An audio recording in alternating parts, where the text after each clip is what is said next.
Beleza. Então, agora que eu expliquei o meu quadricóptero 2D, eu vou passar desculpa, meu multicóptero 2D, né, que só tem duas hélices na verdade, eu vou passar para realmente o sistema que a gente quer controlar, que é o nosso quadricóptero.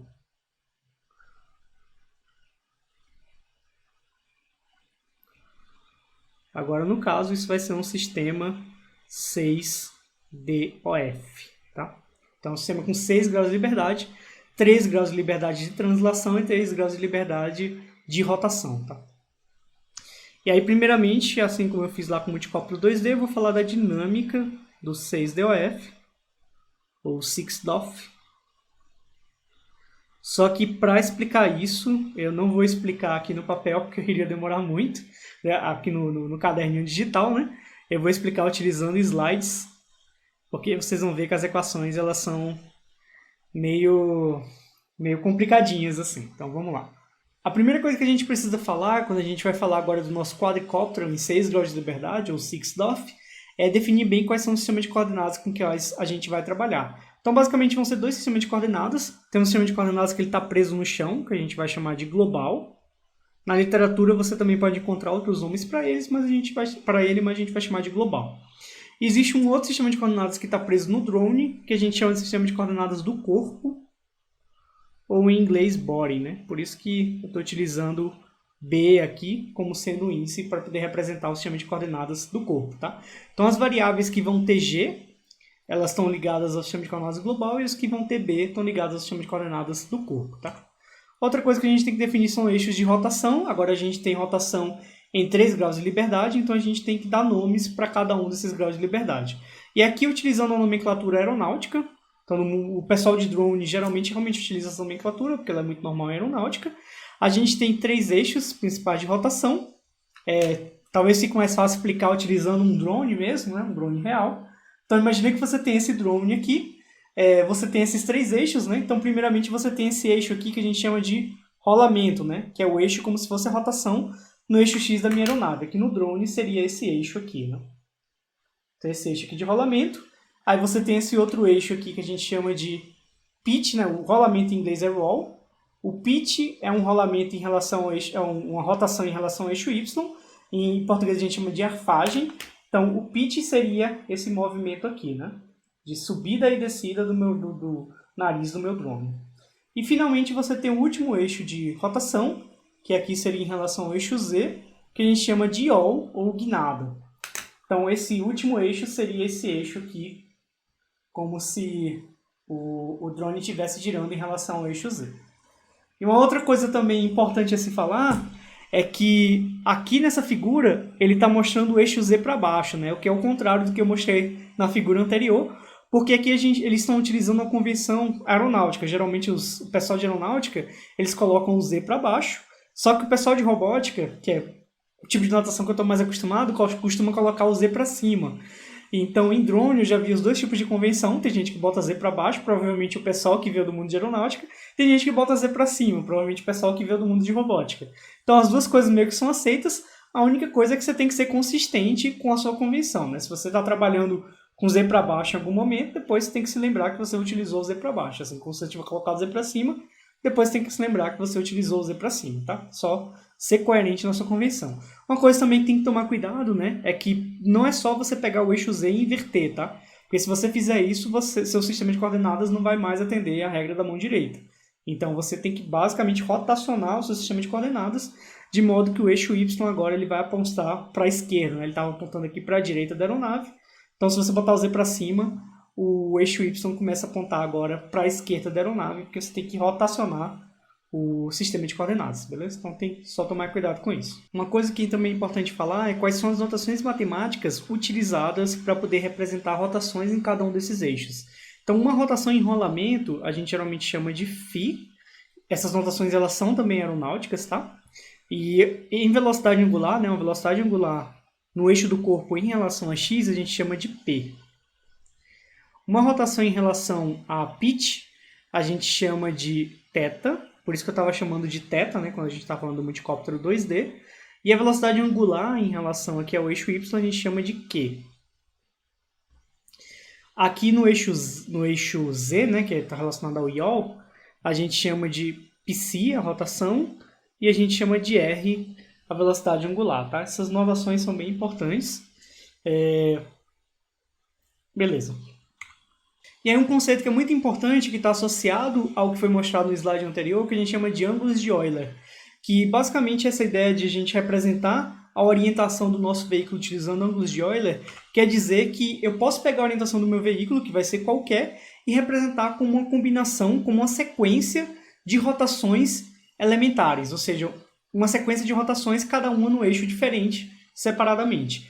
Então, conforme está mostrado aqui, nessa animação aqui na direita, né, em que, para eu chegar na orientação final dessa esfera, perceba que primeiro eu rotaciono aqui no eixo Z, e aí depois eu pego o sistema de coordenadas que resulta dessa rotação no eixo Z, rotaciono em relação ao eixo X, só que depois de já ter o sistema de coordenadas rotacionado, e aí finalmente rotaciono em relação ao eixo Y, depois também de já ter considerado esse sistema de coordenadas rotacionado, tá?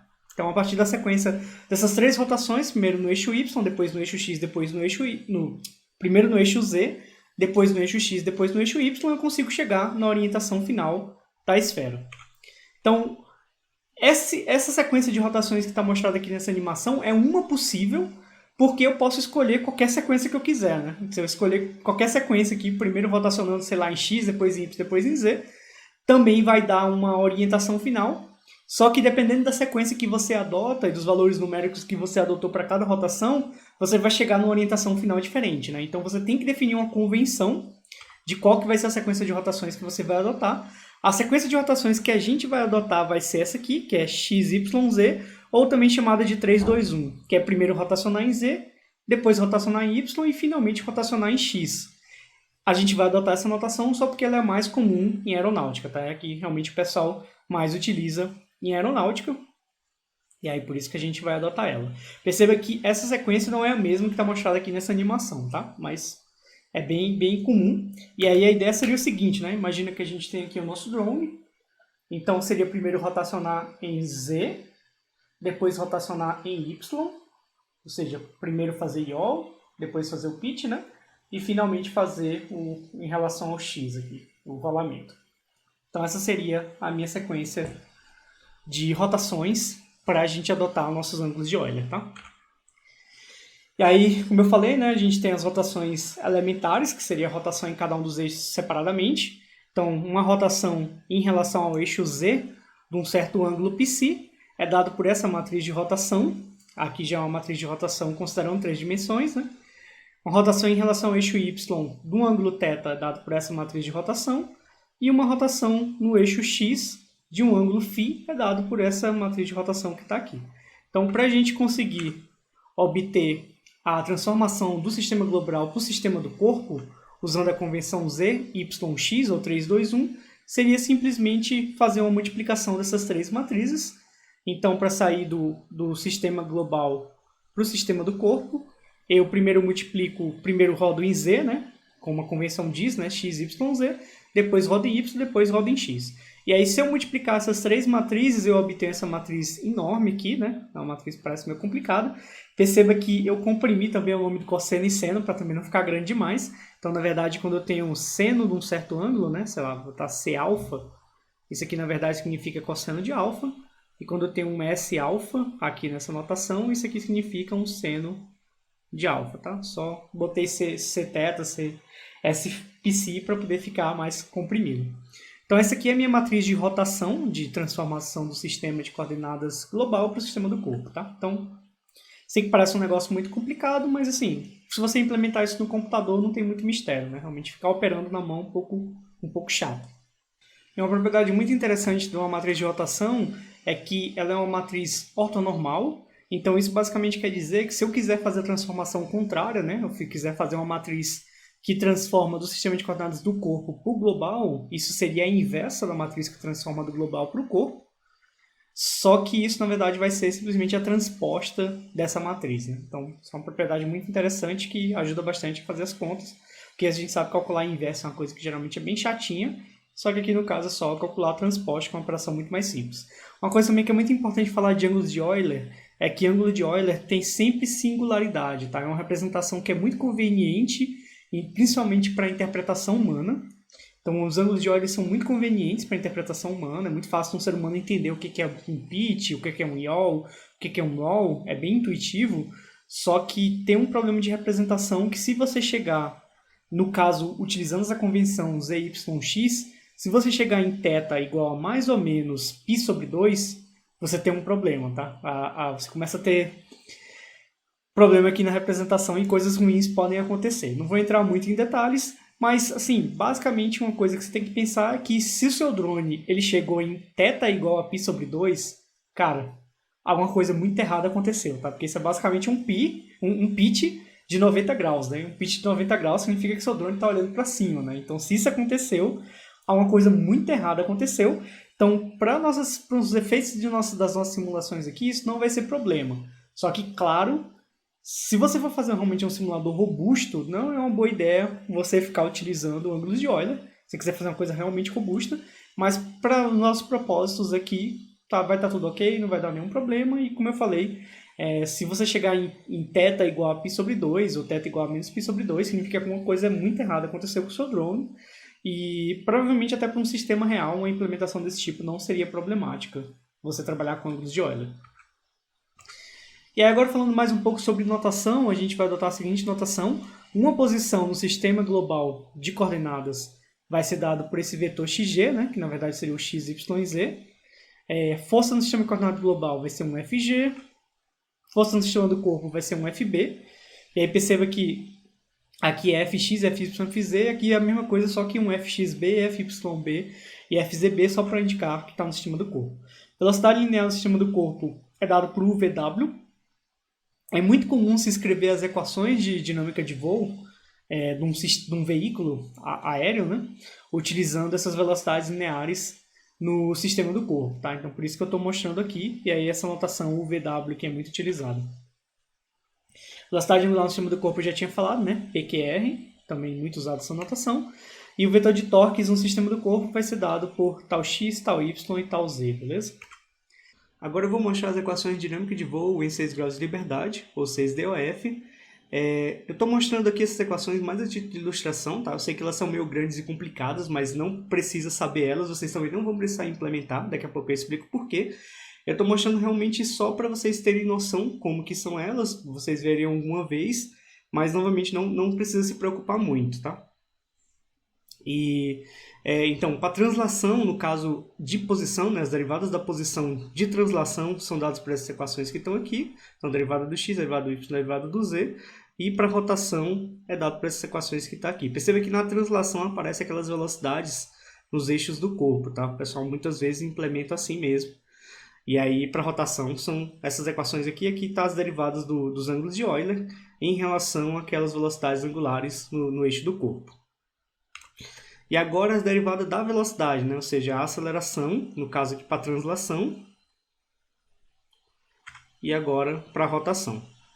E aí para rotação a gente está assumindo aqui que a matriz de inércia ela é diagonal, ela simplesmente está tendo a mesma diagonal. Isso é verdade se você considerar que o seu veículo ele tem simetrias, né? Tem uma simetria no eixo XY, tem simetria no eixo XZ e tem simetria no eixo YZ. Isso para um drone, para um quadricóptero, pelo menos, é uma coisa super razoável, tá? Uma coisa bem razoável.